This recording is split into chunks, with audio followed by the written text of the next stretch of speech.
ગુજરાત સરકારની અનોખી પહેલ હવે જન્મથી 18 વર્ષ સુધીના દરેક બાળકને મળશે હેલ્થ પાસપોર્ટ। ગુજરાત સરકારે સ્કૂલ હેલ્થ રાષ્ટ્રીય બાળ સ્વાસ્થ્ય કાર્યક્રમ હેઠળ રાજ્યના જન્મથી 18 વર્ષ સુધીના દરેક બાળક માટે હેલ્થ પાસપોર્ટ શરૂ કર્યો છે।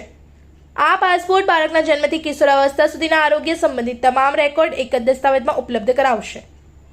આ હેલ્થ પાસપોર્ટમાં બાળકની મૂળભૂત વિગતો, નિયમિત આરોગ્ય તપાસ, જન્મજાત ખામીઓ, વિવિધ બીમારીઓ, પોષણની સ્થિતિ, વિકાસમાં વિલંબ, સારવાર, રેફરલ, આરોગ્ય સલાહ તેમજ ઇમરજન્સી હેલ્પલાઇન સહિતની મહત્વપૂર્ણ માહિતી નોંધાશે। આ દસ્તાવેજ SHRBSKના ડિજિટલ પોર્ટલ સાથે પણ જોડાયેલ રહેશે। રાજ્યમાં દર વર્ષે લગભગ 1.89 કરોડ બાળકોનું આરોગ્ય પરીક્ષણ 992 મોબાઈલ હેલ્થ ટીમો દ્વારા કરવામાં આવે છે। હવે સ્ક્રીનિંગ બાદ બાળકોને સ્થળ પર જ હેલ્થ પાસપોર્ટ આપવામાં આવશે।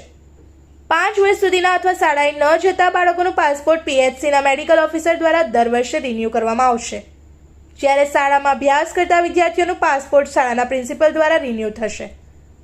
ભરૂચ જિલ્લામાં 4.17 લાખથી વધુ બાળકોને લાભ। ભરૂચ જિલ્લામાં વર્ષ 2026-27 દરમિયાન 4,17,222 બાળકોને હેલ્થ પાસપોર્ટનો લાભ મળશે।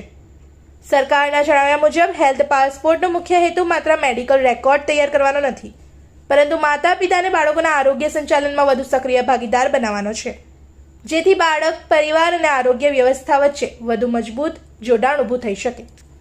इस वीडियो को लाइक करें, हमारे चैनल को सब्सक्राइब कर बेल आइकन जरूर प्रेस करें हमारी न्यू वीडियो सबसे पहले देखने के लिए।